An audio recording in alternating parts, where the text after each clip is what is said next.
របៀបកំណត់ឲ្យ user អាច access website បាន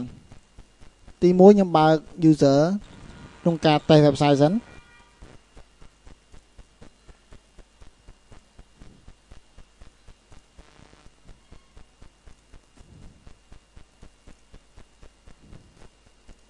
ចឹងខ្ញុំមាន website មួយឈ្មោះថា online.com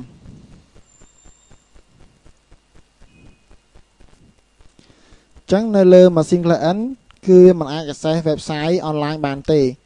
ចឹងគឺខ្ញុំចាប់ផ្ដើមទៅកំណត់នៅក្នុង ISA server ដើម្បីឲ្យ client អាច access website បានចឹងគឺខ្ញុំបើក ISA server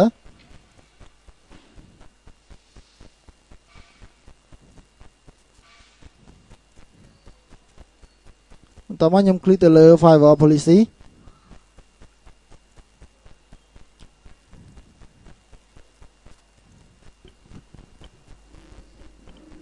ចឹងឡើយនេះគឺខ្ញុំបាត់ protocol HTTP ឯង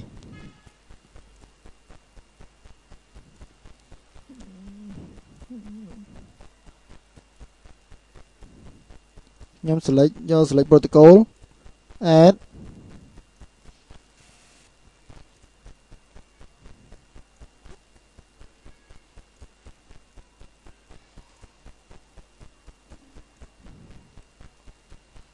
បន្ទាប់មកកន្លែងសនេះគឺខ្ញុំយក internal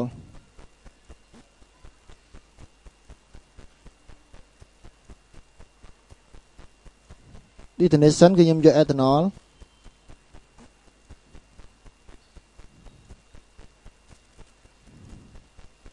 គ្រប់ user ទាំងអស់អញ្ចឹងកន្លែងនេះគឺយើងអាចជ្រើសរើស user ណាមួយក៏បានដែរប៉ុន្តែករណីកន្លែងនេះខ្ញុំចង់ឲ្យ user ទាំងអស់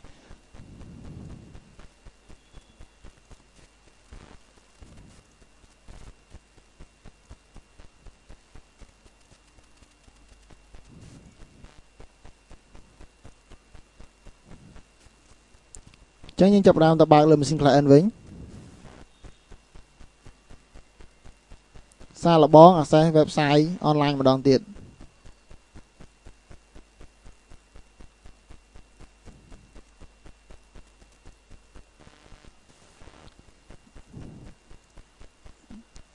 អញ្ចឹងយើងសាកល្បងបើក web access web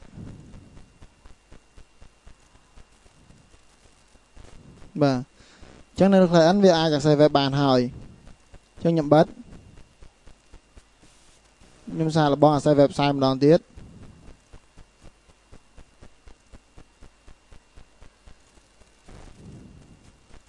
បាទអញ្ចឹងនេះការ access website បានហើយអញ្ចឹងគឺខ្ញុំត្រូវការ block website online ចោលតែម្ដងមានន័យថាខ្ញុំមិនឲ្យ website ហ្នឹងបើកបានទេតែក្រៅពី website ហ្នឹងអាចបើកបានអញ្ចឹងគឺខ្ញុំចូលទៅក្នុង ISA server សិនដល់ខ្ញុំ right click ទៅលើ connection allow web នេះយក property to add យក new URL site អញ្ចឹងកន្លែងឈ្មោះលើដៃក៏បានតែចាត់អញ្ចឹងខ្ញុំដាក់ថា blog online សំខាន់ជាងគេកន្លែងនេះអញ្ចឹងកន្លែងនេះគឺយើងដាក់ website ដែលយើងចង់បិទ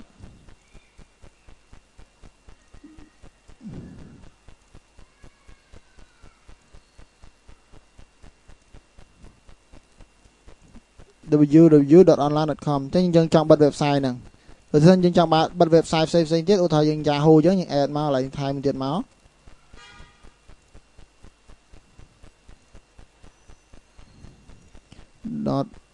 .sec.com នេះគឺយើងបិទ website sec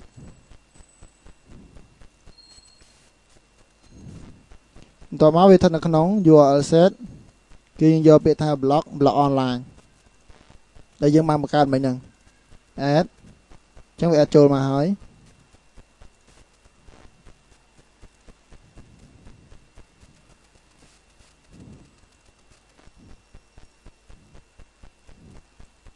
អញ្ចឹងខ្ញុំត្រឡប់ទៅលើ machine client វិញ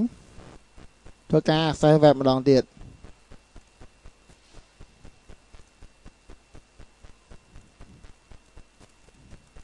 ចឹងវាលេងដើរហើយ web នេះវាត្រូវបាន block ចោលខ្ញុំបិទខ្ញុំបើកម្ដងទៀត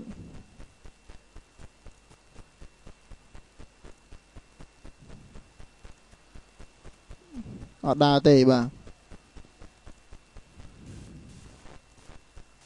ចឹងខ្ញុំចូលទៅបាត់នៅលើខ្ញុំចង់ឲ្យ access បានវិញចឹងខ្ញុំចូលទៅក្នុងម្ដងទៀត property វិញ to ចឹងនៅត្រង់កន្លែង block នេះគឺខ្ញុំ remove នឹងចោលឬក៏ខ្ញុំ edit ខ្ញុំលុបទៅ online ចោលមួយបានហើយចឹង online ដើរវិញតែ website សិចនៅតែបិទចិត្តដដែល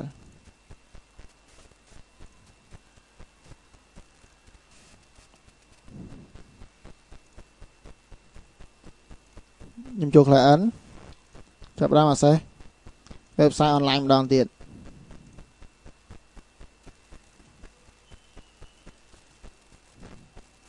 បាទពេលនោះ website នឹងអាចបើកវិញចឹងក្នុងការដែលយើងអាចឲ្យ user access website ឬក៏បិទ website ត្រូវបានបញ្ចប់